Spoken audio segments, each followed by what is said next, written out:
सगळ्यात पहिले हा म्हातारा काय म्हणतोय ना ते ऐका.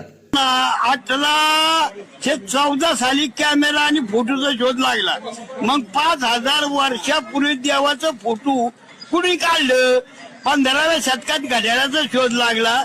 मग कृष्ण 12 वाजता जन्मला हे कोणत्या घड्याळाने सांगितलं? 12व्या शतकात लोखंडाचा शोध लागला. 12व्या शतकात बर का. तर तो शोध लागला. मग महाभारताचं 5000 वर्षापूर्वीच रथ, तलवारी, गदा, त्रिशूळ कोणत्या लोखंडाचा होता? राईट बंधूंनी शोध 18व्या शतकात लावला. त्याचं विमान 18व्या शतकात उडालं. मग रावणाचं विमान कोणत्या कंपनीचं होतं? 5000 वर्षापूर्वी कागद नव्हता बर का. हे कागदाचा शोध कुणी लावला? चीनने लावला. मग व्यास आणि वाल्मिक ऋषींनी कोणत्या कागदावर हे 17,000 श्लोक लिहिलं? अरे बाबा, तुला कोणी काढलं हे तुला माहिती का? हा, आणि काय म्हणतोय म्हाताऱ्या तू? त्या टायमाला कॅमेरा नाही होता तर देवी देवतांचे फोटो कोणा काढले? अरे बिनाकली म्हाताऱ्या, देवी देवतांचे फोटो नाही कोणा काढले? ते दगडावर आहे ना कोरल्या होत्या मूर्त्या.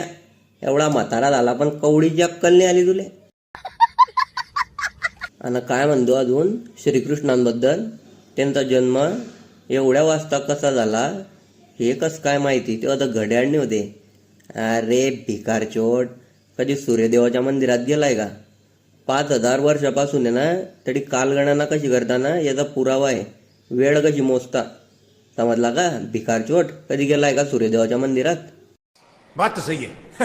आणि काय कागदाचा शोध चिन्ह लावला तर वाल्मिक ऋषींना रामायण कशावर लिहिला? हा, देव जेव्हा बुद्धी वाटत होता तेव्हा तुका गू खात होता का?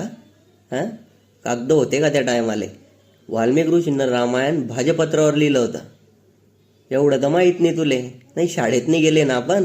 नुसते व्याय व्याय व्याय, तोंडात दात नाही काही नाही ना, आला त्या हिदड्यावानी चष्माला इथून भुक्याला अडी लाकडं मसनात चालले गेले तुये.